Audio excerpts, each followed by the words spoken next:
Baliktad na natin to mga chong, mga tol. At ayan po ang pata ng baka. Papakulang po natin yan ng 2 hanggang 3 oras. Kailangan po natin ng luya. Kailangan din po natin ng sibuyas.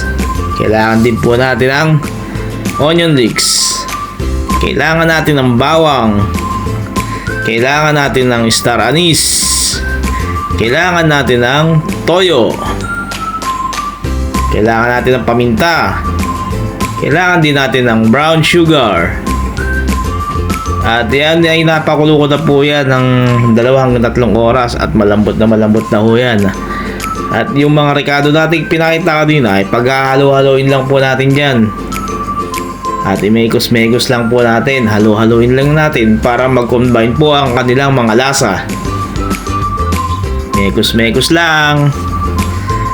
At yan, ibabalas nyo na lang po ang lasa niyan. Lagyan po ng asin,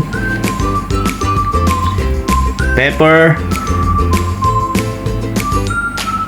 at pagkatapos po ay halo-haloin nyo po yan para kumapit po agad yung lasa.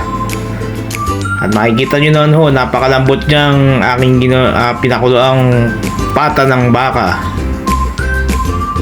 At ayan, kumukulo-kulo na. Lagyan natin ng brown sugar. Halo-halo lang, mekos-mekos lang. At ang pampalapot natin ay ang cornstarch or all-purpose flour. At pagkatapos lagay natin yung sariwang onion leeks. Isa po yan sa magpapasarap po dyan at magpapalasa ng onion leeks po. Napakalambot ng ating pata ng baka. At ayan, kumukulo na ho. Malapit na tayong maluto. Kulo na. Napakasarap niyan mga chong, mga par, mga gar. Sigurado tamis niyan. Lasa. Sarap. Ito pong pares na to ay napakasarap po dito. At ayan, luto na po ang ating pares. Ang siyempre pares kailangan yan. Merong fried rice, tapos may fried garlic or chili garlic. Yan na po ang aking pares, pata ng baka. Naku po, nilagyan pa ng chili garlic. Lasa lang. Tamis. Napakasarap na food trip niyan. Lalo na kung mainit at malamig ang panahon. Tara, saluhan niyo ho ako sa aking ginawang pares, pata ng baka. Lasa. Kita mo naman na nagigigling. Nagigigil sa lambot. Yan po. Maaso-aso pa, napakainit niyan. Alang bagong luto. Yan ang uso ko ngayon. Napakarami pong mga gumagawa ng pares. At ito po ang aking first bite para sa inyo. Naku, lambot. Sarap. Talagang melt in your mouth. At damandaba ko nga ang pagkakain ko dito mga chong.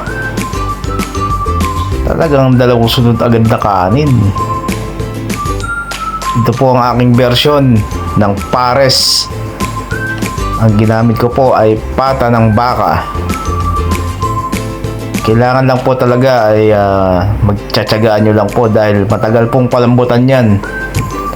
Umabot po ng 2 hanggang 3 oras po ang aking pagpapakulo. Talagang napakalasan yan mga chong. Malinamnam. Matamis-tamis.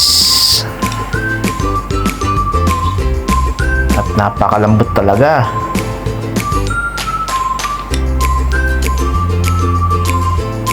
Tuloy-tuloy lang po ang aking pagkain. Habang ako'y kumakain, saluhan niyo po ako kung kayo mayroong pagkain dyan.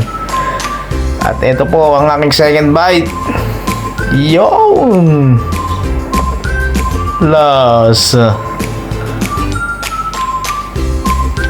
pares na pata ng baka. Talagang mapapa-exercise ka dito. Salamat po sa mga nanood po. Paki-like and share po kung pwede. At supportahan po natin mga vlogger. Yun. Okay. Quality. Approve.